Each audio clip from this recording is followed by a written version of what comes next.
안녕하세요, 펜돌입니다. 최근 잭슨홀 미팅에서 파월 연준 의장의 테이퍼링 언급에도 불구하고 오히려 뉴욕 증시와 비트코인 가격은 상승하는 모습을 보여주었습니다. 그러나 최근 암호화폐 거래소로 17억 달러, 원화로 약 2조 원 규모의 스테이블 코인이 유입된 모습을 보고 비트코인 가격이 하락하기 전 사용자들의 인출을 대비하기 위해 거래소에서 스테이블 코인 비중을 늘린 것 아니냐는 반응을 볼 수 있었는데요. 그래서 오늘 영상을 통해 아직까지 비트코인 가격이 하락할 가능성보다 상승할 가능성이 더 큰 이유에 대해서 알려드릴 예정이니까 끝까지 시청하셔서 투자하시는데 현명한 선택하시길 바랍니다. 먼저 비트코인 일봉 차트부터 보도록 하겠습니다. 아직까진 큰 변화가 없는 모습 확인할 수 있죠. 비트코인 가격은 21선의 지지를 받으면서 상승 추세 그대로 이어가지고 있고, 현재 이 캔들과 검정색 선인 241선과의 이격이 가까이 붙어있는 걸로 봤을 때 장기적 관점으로 보면 아직 비트코인 가격은 고점에 도달하지 않았다, 한마디로 아직 저점 부근에 있다 라고 말씀드릴 수 있습니다. 물론 앞으로 비트코인 가격이 상승 추세 유지해주면서 점점 241선과의 이격이 벌어지는 모습이 나와줄지 아니면 다시 한번 조정을 받고 상승으로 이어질지는 100% 확실하게 정해진 것은 없지만, 뭐가 됐든 장기적으로 보면 이 캔들과 241선의 이격이 크게 벌어지는 날이 올 것이기 때문에 지금 이런 자리도 장기 투자 목적으로 매수하기 좋은 자리라고 판단할 수 있습니다. 그리고 제가 홀딩을 좀 장기적으로 하실 것을 추천드리는 이유는 지금 이 상승세가 장기적으로 이어질 가능성이 높기 때문인데요. 예전에도 21선과 61선의 골든크로스 이후 241선을 돌파해준 뒤 시간이 좀 걸리긴 했지만 큰 상승으로 이어지는 모습을 볼 수 있었고, 이번에도 마찬가지로 21선과 61선의 골든크로스 이후 241선을 돌파해준 모습을 확인할 수 있기 때문에 장기적인 상승 가능성을 열어두고 추세가 하락으로 전환되기 전까지 홀딩해서 큰 상승을 목표로 투자하실 것을 추천드리는 것입니다. 그리고 이 장기 투자자들의 비트코인 보유 물량을 봤을 때도 최근 들어 장기 홀더들의 보유 물량이 큰 상승이 시작되기 전과 비슷한 수준으로 올라온 것을 확인할 수 있는데요. 세력은 가격을 크게 상승시키기 전 이렇게 많은 물량을 매집하고 가격을 상승시키면서 그들의 보유 물량을 매도하고 현금 비중을 늘립니다. 그래서 이때 가격이 크게 상승했을 때 장기 투자자들의 보유 물량이 크게 줄어든 것을 확인할 수 있죠. 이번에도 예전 수준으로 물량 매집이 진행되고 있는 걸 확인할 수 있고, 이때처럼 큰 상승이 나오면 세력의 보유 물량이 줄어들지 않을까 예측해 볼 수 있습니다.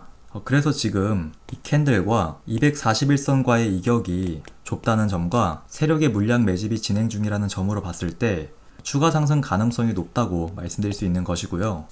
그리고 또 긍정적으로 볼 수 있는 이유는 최근 거래소로 유입되고 있는 스테이블 코인이 증가하고 있다는 것입니다. 대략 17억 달러, 원화로 약 2조 원 규모의 스테이블 코인이 거래소로 유입되었는데요. 물론 비트코인 가격이 하락하기 전 사용자들의 인출을 대비해서 거래소들이 스테이블 코인 보유 물량을 늘린 것이다 라는 해석도 있긴 하지만, 현재 전체적인 시장의 모습으로 봤을 땐 이 경우보단 추가 매수를 위해 스테이블 코인 유입이 증가한 것이다 라는 시나리오가 현실과 잘 맞기 때문에 추세가 하락으로 전환되기 전까진 홀딩 포지션 계속 유지하실 것을 추천드립니다. 그리고 다음으로 알려드릴 소식은 며칠 전 열린 잭슨홀 미팅에 관한 내용인데요. 제가 지난 영상을 통해서 이 테이퍼링 시기가 앞당겨지더라도 비트코인과 뉴욕 증시에 큰 타격을 주지 않을 것이라고 알려드렸었고, 실제로 잭슨홀 미팅에서 파월 연준 의장이 테이퍼링을 여러 차례 언급했음에도 불구하고 뉴욕 증시가 하락하기보단 오히려 상승해 주었는데요. 많은 사람들이 걱정하던 테이퍼링 시기가 앞당겨질 수 있다는 얘기가 나왔음에도 불구하고 오히려 뉴욕 증시가 상승할 수 있었던 이유는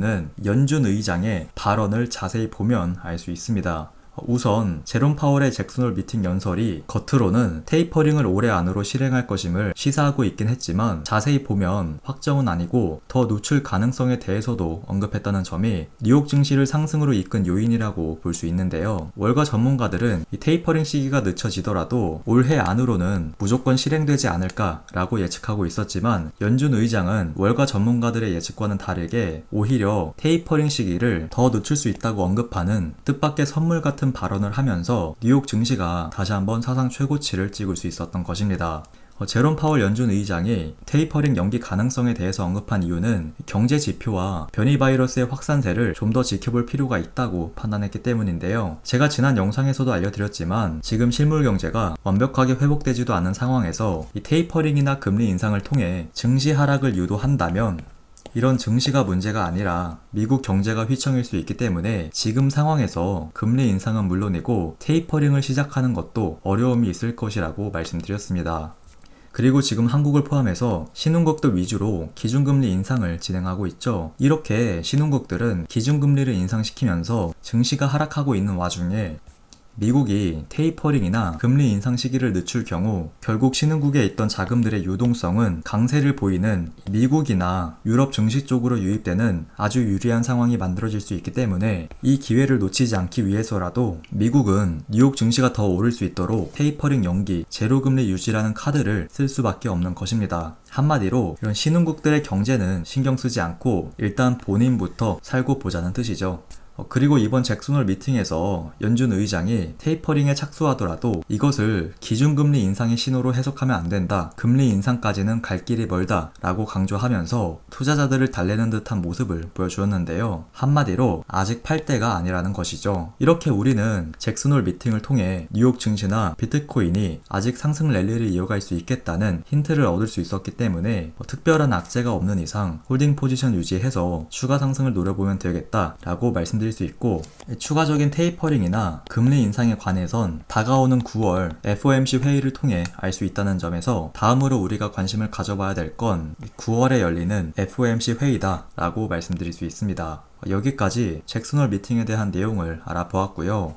오늘 마지막으로 알려드릴 소식은 바로 쿠바에서 비트코인 등 암호화폐를 결제 수단으로 인정했다는 내용입니다. 이 소식이 비트코인 가격 상승에 직접적인 영향을 주진 않겠지만 이런 모습만 봐도 알 수 있듯이 앞으로 더 많은 국가에서 비트코인을 법정화폐로 채택하거나 결제 수단으로 인정할 것이고, 결국 비트코인은 신흥국을 시작으로 전 세계에서 통용되는 디지털 화폐가 될 수 있다는 점을 꼭 기억하고 계시라는 점에서 해당 뉴스를 가져와 본 것이고요. 제가 계속해서 말씀드리지만 이런 나라들이 글로벌 경제에 큰 영향을 주지 않는 나라라고 해서 절대 무시할 수 없는 게, 항상 큰 변화는 작은 변화들이 모여서 만들어지기 때문에 이런 신흥국들의 비트코인 채택을 의미 있게 볼 수 있는 것입니다. 그래서 지금 여러분들이 기억하셔야 될 건 미국의 테이퍼링 시기나 금리 인상 시기가 예상했던 것보다 미뤄지면서 연말이나 내년 초까지 상승세가 이어질 가능성이 높다는 점, 그리고 신흥국을 위주로 여러 국가에서 비트코인을 결제 수단으로 채택하고 있다는 점 기억하셔서 하락으로 추세가 전환되기 전까지 홀딩하시고 큰 수익을 목표로 투자하시길 바랍니다. 오늘 제가 준비한 소식은 여기까지고요. 오늘 영상이 도움이 되셨다면 좋아요, 구독 한 번씩 부탁드립니다. 지금까지 펜두리였습니다. 감사합니다.